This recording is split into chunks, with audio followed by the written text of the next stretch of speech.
وہ اللہ رب العالمین کی اس قدرت سے ٹکر لے کر تو دیکھیں، کسی کے اندر اتنی قوت ہے ہی نہیں۔ انسان تو اتنا مجبور ہے، یہ اتنی بڑی سیاہی کو اجالے میں بدلنے کی بات تو دور کی بات ہے، یہ اپنے کالے سے سفید ہونے والے بال کو دوبارہ کالا نہیں کر سکتا، اتنا محتاج اور اتنا بے بس ہے۔ لیکن پھر بھی وہ اللہ جو الحی القیوم ہے، اس کے در کو چھوڑ کے بندے ان کے اوپر جا کے دعائیں مانگتے ہیں، نظر نیازیں چڑھاتے ہیں، جو مر چکے ہیں، جو اس دنیا سے جا چکے ہیں، جنہوں نے پردہ کر لیا ہوا ہے، جو اپنی زندگی میں ہی کہہ گئے کہ ہم اللہ سے مانگتے ہیں، تم بھی اللہ سے مانگنا، لیکن لوگوں نے قدر نہ کی اللہ کی۔ اسی لیے اللہ فرماتے ہیں نسلخ منہ النہار،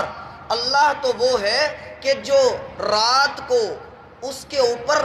بالکل حاوی کر دیتا ہے۔ اور یہاں پر یہ بات بھی ذہن میں رہے، دنیا کے جتنے بھی ادیان ہیں اسلام کے علاوہ، جتنے بھی ادیان ہیں، جتنے بھی مسالک ہیں، جو کچھ بھی ہے، سارے کے سارے اندھیرے کے سوا کچھ بھی نہیں۔ اللہ فرماتے ہیں فَإِذَا هُمْ مُظْلِمُونَ،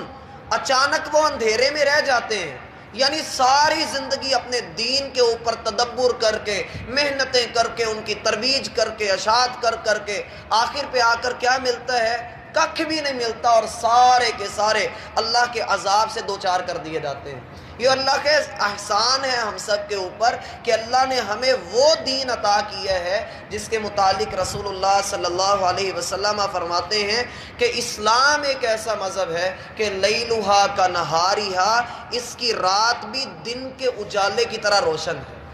اس کی رات بھی دن کے اجالے کی طرح روشن ہے۔ گویا اسلام آپ کو ظلمات سے، اندھیروں سے نکال کر ایک ایسی روشنی کے اندر داخل کر دیتا ہے جس کا ٹھکانہ سوائے جنت کے اور کچھ بھی نہیں۔ اللہ فرماتے ہیں وَآیَةٌ لَهُمُ اللَّیْلُ، تم لوگوں کے لیے رات میں نشانی ہے، اور جب یہ رات آتی ہے دنیا کی کوئی طاقت اپنے آپ کے اوپر نیند کو حاوی ہونے سے روک نہیں سکتی۔ اللہ فرماتے ہیں وَجَعَلْنَا اللَّيْلَ لِبَاسًا، ہم نے رات کو تمہارا لباس بنایا ہے، وَجَعَلْنَا نَوْمَكُمْ سُبَاتًا، اور تمہاری نیند کو تمہارے آرام کا ذریعہ بنایا ہے۔ انسان جو نیند رات کو پوری کر لیتا ہے، وہ دن چاہے سارا دن بھی سویا رہے اسے وہ سکون نہیں ملتا جو رات کو سونے میں ہے۔ وَآیَةٌ لَهُمُ اللَّیْلُ، اس کے اندر بڑی نشانیاں ہیں کہ جب رات کا اندھیرا آ جاتا ہے تو اللہ سبحانہ و تعالی دن کے اجالے کو غائب کر دیتے ہیں۔ ذرا غور تو کیا جائے کہ وہ دن کا اجالا جاتا کدھر ہے؟ وہ اجالا سارے کا سارا جس کو پوری دنیا جس کے بارے میں کہہ رہی ہوتی ہے کہ یہ بڑا جلووں والا ہے، بڑا اونچا ہے، اللہ فرماتے ہیں وَالنَّهَارِ إِذَا جَلَّاهَا، قسم ہے ہمیں دن کے اجالے کی کہ جب وہ پوری روشنیوں کے ساتھ آتا ہے، لیکن وَاللَّيْلِ إِذَا يَغْشَاهَا، پھر اس رات کی قسم جو دن کے اجالے کو ختم کر کے ہر چیز پر اندھیرا حاوی کر دیتی ہے۔ وَآیَةٌ لَهُمُ اللَّیْلُ، آیت ہے، ایک نشانی ہے، معجزہ ہے تمہارے لیے رات میں۔ نسلخ منہ النہار، وہی اللہ ہے جو دن کے اجالے کو ختم کر کے اس کے اوپر رات کو حاوی کر دیتا ہے۔ فَإِذَا هُمْ مُظْلِمُونَ، پھر وہ سارے اچانک سے اندھیروں میں چلے جاتے ہیں۔ اور شام کا منظر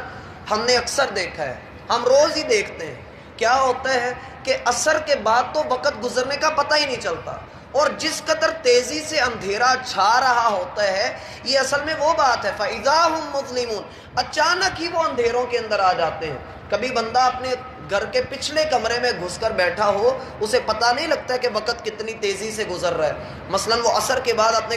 کمرے میں بیٹھ جائے، اور اگر اس کو اذان کی آواز، مغرب کی آواز نہیں آتی، اسے نہیں پتہ لگے گا کہ باہر تو اندھیرا چھا چکا ہے۔ یہ اللہ رب العالمین کی قدرت ہے کہ اس نے رات کے اندر بھی ہمارے لیے نشانیاں رکھی ہیں۔ دلیل یہاں پر یہ دی ہے کہ جو اللہ اتنی بڑی آسمان کی چادر پر روشنی اور اندھیرے کا امتزاج کر سکتا ہے، وہ کبھی اندھیرا لے آئے کبھی اجالا لے آئے، کیا وہ مردوں کو زندہ نہیں کر سکتا؟ لَخَلْقُ السَّمَاوَاتِ وَالْأَرْضِ أَكْبَرُ مِنْ خَلْقِ النَّاسِ وَلَكِنَّ أَكْثَرَ النَّاسِ لَا يَعْلَمُونَ،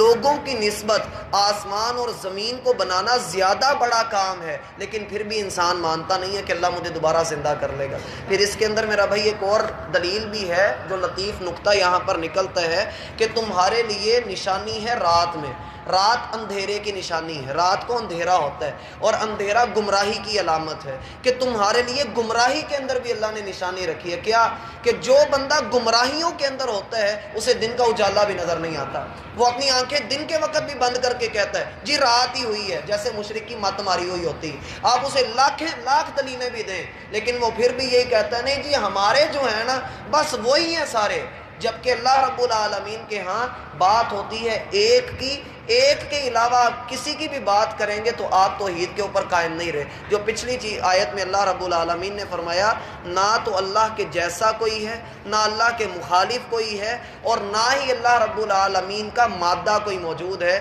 وہ ایک اکیلا واحد یکتا ہے، اس کے جیسا کوئی بھی نہیں، اس کے شریک بھی کوئی نہیں۔ یہ دلیل یاد رکھنے اپنے پاس، لا مثل لہ ولا مثال لہ ولا ند لہ ولا جد لہ، نہ اللہ کے جیسا کوئی ہے، نہ اللہ کی مثال کوئی ہے، نہ اللہ کا وارث کوئی ہے، نہ اللہ کا شریک کوئی ہے۔ یہ چیزیں ذہن میں رکھنی چاہیے۔ یہ اصل میں سورہ یاسین توحید کا عظیم سبق ہے۔